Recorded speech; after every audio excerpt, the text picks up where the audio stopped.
बिस्मिल्लाहिर्रहमानिर्रहीम। अस्सलाम वालेकुम। हार्वर्ड एकेडमी की तरफ से आपको वेलकम कहते हैं। Harvard academy CSS PMS federal public और बाकी जितने कमीशंस हैं उनके वन पेपर और डिस्क्रिप्टिव टेस्ट एग्ज़ाम की प्रिपरेशन करवाती है। आप हमारे कंप्लीट सेशन को वेबसाइट के थ्रू ज्वाइन कर सकते हैं www.harvardacademy.com। और आपको अगर कोई क्वेरी हो या आप हमसे मज़ीद इन्फॉर्मेशन चाहते हो तो आप हमें व्हाट्सएप पे भी कांटेक्ट कर सकते हैं, नंबर यहाँ पे दिया गया है।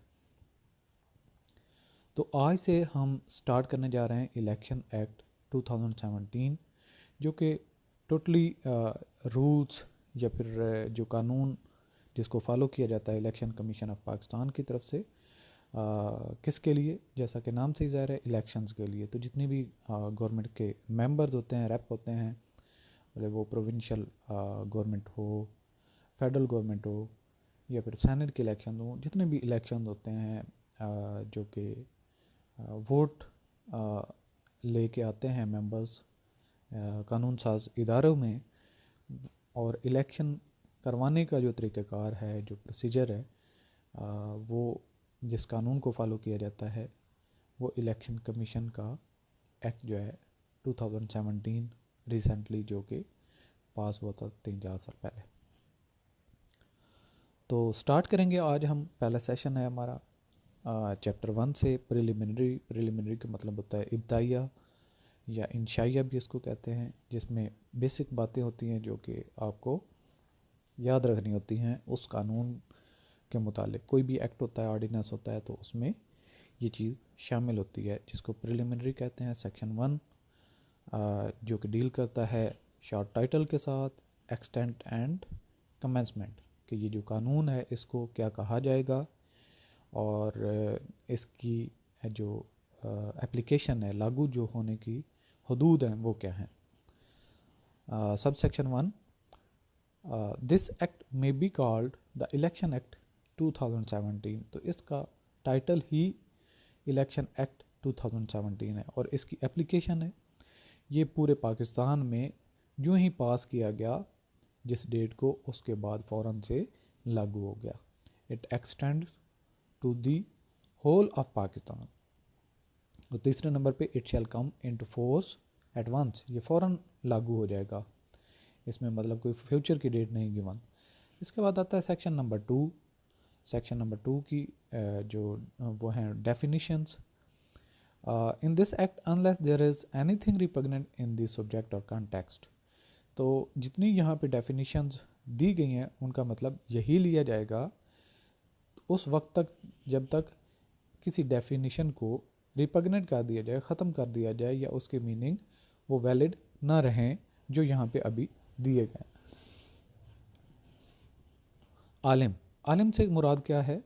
नॉर्मली जो हमारे मदरसों में 16 ईयर एजुकेशन हासिल करते हैं और सनद की डिग्री हासिल करते हैं और ये HEC से रिकग्नाइज्ड होती है। तो ऐसा पर्सन जिसने 16 साल की तालीम मदरसे में हासिल की हो और सनद हासिल की हो और HEC से वो रिकग्नाइज्ड हो, तो उसको आलिम कहेंगे। इसका मतलब क्या है? Holds a degree or a sanad requiring conclusion of at least 16 years of education recognized by the HEC। Next कौन सी इसकी डेफिनेशन है? ऐसा पर्सन जो कि इस्लामिक लॉ या फ़िलासफ़ी में टीचिंग करता रहा हो, रिसर्च करता रहा हो, या उसके उसूलों के मुतालिक कोई काम करता रहा हो, पढ़ाने का, दर्स व तदरीस का अमल, लेकिन उसकी सर्विसेज में कम से कम 20 साल हो, तो उसको भी आलिम कहते हैं। Has at least 20 years experience as a teacher or researcher in the fields relating to the principles and philosophy of Islam and Islamic law। इसके बाद नेक्स्ट डेफिनेशन आती है वो है एप्लीकेबल लोकल गवर्नमेंट लॉ, यानी कि ऐसा लॉ जो कि लोकल गवर्नमेंट बनाने के लिए पास किया गया हो। ये पार्लियामेंट में भी पास हो सकता है, सूबाई असम्बली में भी पास हो सकता है, दोनों इसके ऑप्शन हैं, यानी कि पार्लियामेंट और provincial assembly. Applicable means an act of Majlis Shura. Act का क्या मतलब होता है? जिनमें एक कानून साज इदारे के जो इलेक्टेड मेंबर्स होते हैं वो वोटिंग करते हैं, इसको एक्ट कहते हैं। तो पार्लियामेंट किसको? दो इदारों को कहते हैं, जो कि एक कौमी असम्बली और सेनेट पर मुश्तमिल होता है। जो प्रोविंशियल असम्बली होती है वो एक ही होती है जिसमें member of provincial assembly after elections जो है ये इदारा वजूद में आता है। For establishment of local government and includes an ordinance. तो यहाँ पे ये भी चीज़ आपको वाज़ेह करते चलें कि ये लोकल गवर्नमेंट बनाने के लिए कानून पास किया गया होता है जिसको लोकल गवर्नमेंट लॉ कहते हैं। और ये एक तो एक्ट ऑफ पार्लियामेंट हो सकता है, एक्ट ऑफ प्रोविंशियल असम्बली हो सकता है, या इसके अलावा ऑर्डिनेंस हो सकता है। जब असम्बली सेशन में नहीं होती तो सदर जो होता है मुल्क का वो एक अपना ऑर्डर जो है जारी कर सकता है साइन करके। तो जो सदर के ऑर्डर से कोई कानून पास किया गया होता है उसको ऑर्डिनेंस कहते हैं। तीसरे नंबर पे है आर्टिकल। आर्टिकल से मुराद जो हमारा आइन है, कॉन्स्टिट्यूशन है, उसकी जितनी शिक्कें हैं अलग अलग, जिस तरीके से हम ये दूसरी डेफिनेशन के मुतालिक पढ़ रहे हैं तो ये आर्टिकल कहते हैं। इसको सेक्शन यहाँ पे कहते हैं। तो जो कि हमारा कॉन्स्टिट्यूशन है उसके अंदर हर एक अलग जो एक टॉपिक होता है उसको आर्टिकल कहते हैं। नेक्स्ट डेफिनेशन है असम्बली। असम्बली से मुराद क्या है? नेशनल असम्बली और provincial assembly. Provincial assembly KPK की हो सकती है, बलूचिस्तान की हो सकती है, पंजाब की हो सकती है, सिंध की हो सकती है। नेक्स्ट आता है asset, mean any property on और हेल्ड बाय द कैंडिडेट और मेंबर। मेंबर से क्या मुराद है? Member of A provincial assembly, member of local government, member of national assembly. उनके पास जितनी प्रॉपर्टीज़ होती हैं या मलकियत में उनकी जो चीज़ें होती हैं उनको एसेट कहते हैं।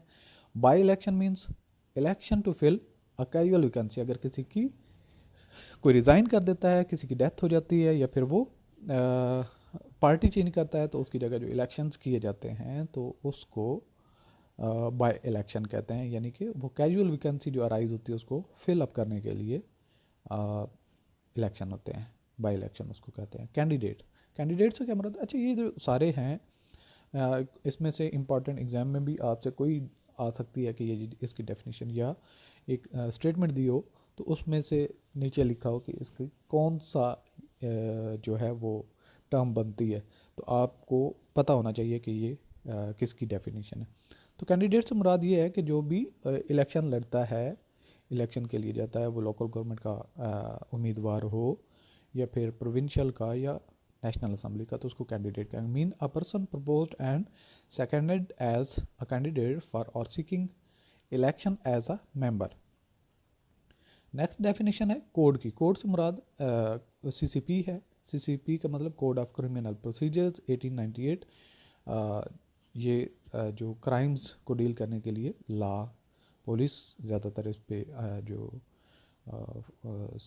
समझती भी है, और इसके अलावा क्राइम्स के मुतालिक जितनी भी चीज़ें होती हैं, किसी भी क्रिमिनल नेचर का जो पनिशमेंट्स हैं, जो उसकी हदूद हैं, जो उसकी शराइत हैं, वो सारी की सारी इस CCP से आपको गाइडलाइन मिलती हैं।